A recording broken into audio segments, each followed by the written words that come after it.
I don't believe I've ever been exposed to such weather in June. The cold and the wind,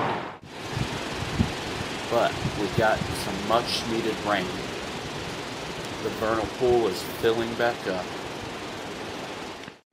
The wild strawberries are fresh and plump.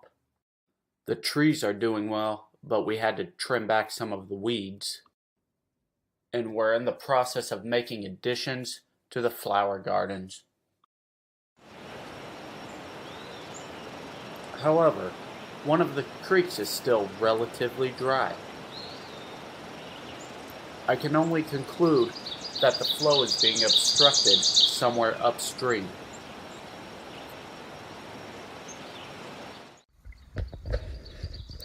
While exploring the creek, I came across this worm, stuck and drowning in the water.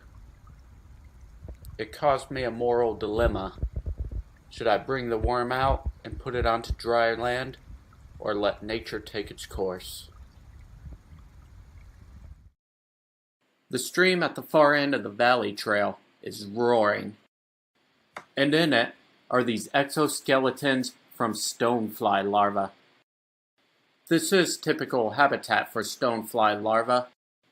Clean, cool, fast-flowing, oxygenated streams. Having them here is a good sign since they are highly sensitive to pollution. The bodies of stonefly larvae are elongated and oftentimes flattened.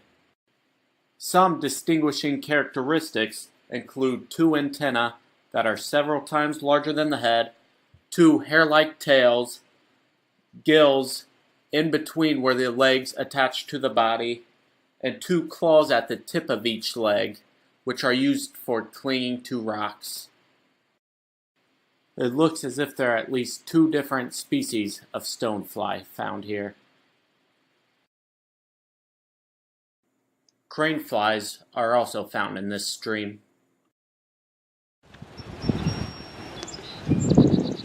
Over at the man-made pond one day was a deer chewing on its cud. Just like sheep, goats, cattle, giraffes, and antelope, deer are also ruminants. Their herbivorous diet consists of tough, fibrous plant materials which are hard to digest. The food is processed by bacteria in the foregut. What does get broken down gets sent on through the digestive tract. What doesn't get broken down is regurgitated, chewed, and swallowed again for further processing. This process allows ruminants to utilize food sources that most other animals cannot.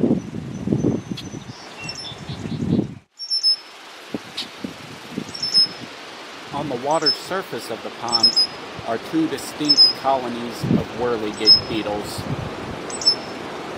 I would like to investigate more thoroughly to see if the two colonies ever merge or how they interact together, but it can be difficult with the red-winged blackbirds nesting. I don't want to upset the parents too much until the chicks are well fledged.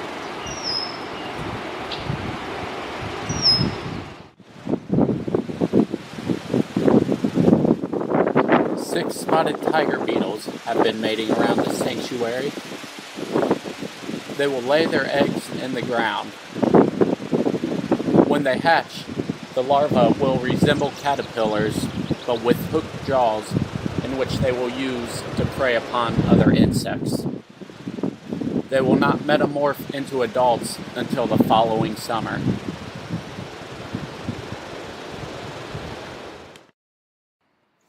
Then these two beetle species appear to be borer beetles, but I've not been able to verify that.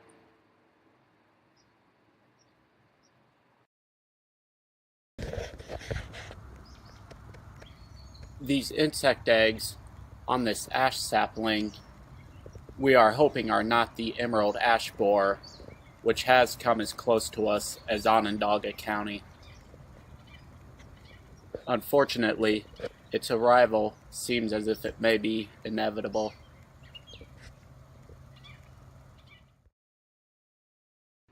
And with the emergence of milkweed comes milkweed leaf beetles. These goldenrod leaf beetle grubs are highly prolific.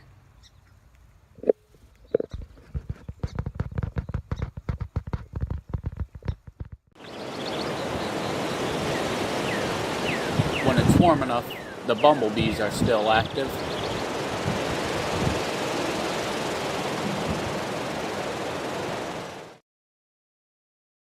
This week I've seen this leaf-footed bug, a mystery caterpillar, a mystery fly, some scorpion flies, and what I consider the most beautiful fly of all, the golden-backed snipe fly. That's it for the week at the sanctuary, because I spent most of my time in downtown Utica.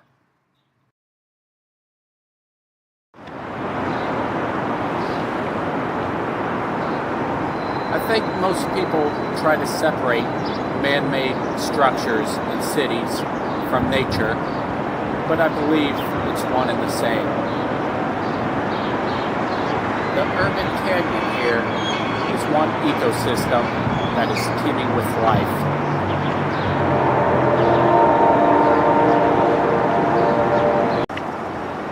These buildings mimic the cliffs that peregrine falcons historically nested on. Studies have shown that the urbanized peregrine falcons are actually more successful than they are in the so-called wild.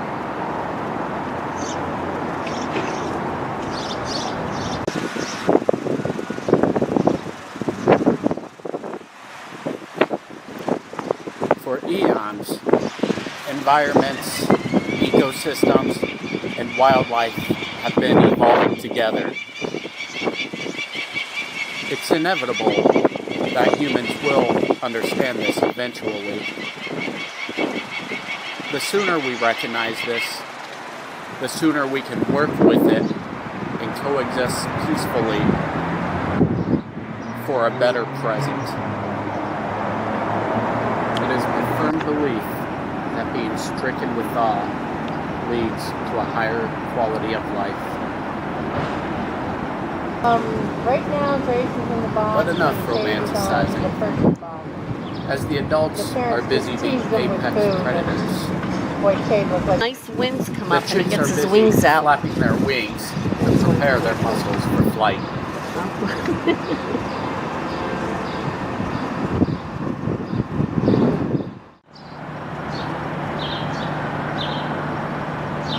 House sparrows are not a native bird to America. They were brought here from Europe in the 1850s and released into Central Park. Since then, they have expanded their range across the continent. They are often persecuted by humans because they do displace some native birds from their nesting sites. I believe it's unjust persecution. They're just trying to make a living like everybody else in this world. Furthermore, they are an important food source for urban peregrine falcons and other animals. And over time, separated populations will speciate.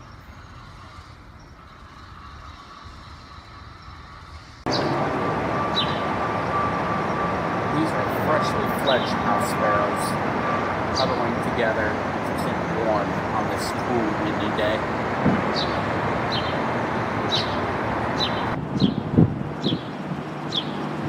And later on, the father is teaching the fledglings how to forage.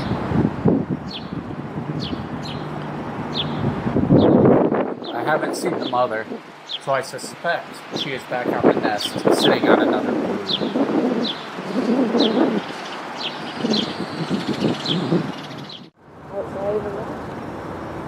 Robins are another bird commonly found throughout the city.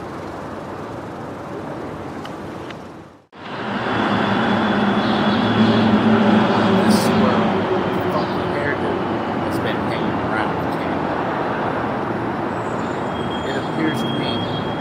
gotten stuck somewhere, like a pipe or something, and lost a pair, which had to back out.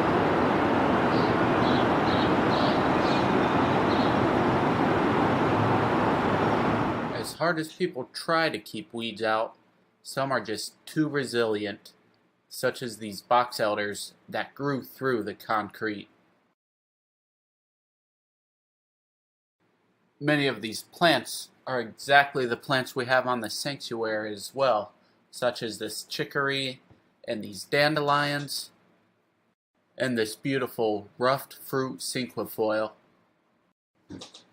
Clovers take root in any opening they get within the concrete.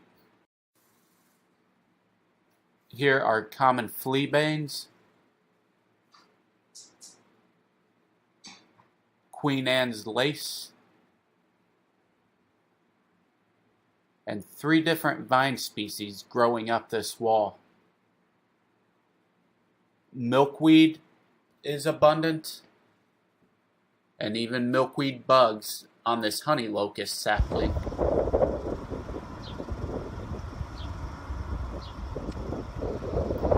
Although there are not a ton of insects, there are some quite interesting ones.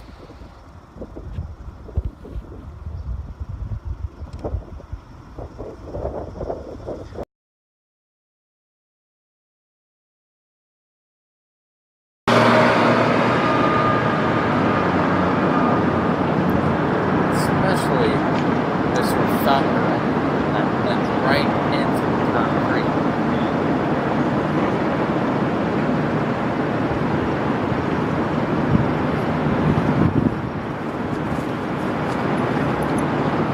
It's amazing that all of this urban diversity was found in one single parking lot.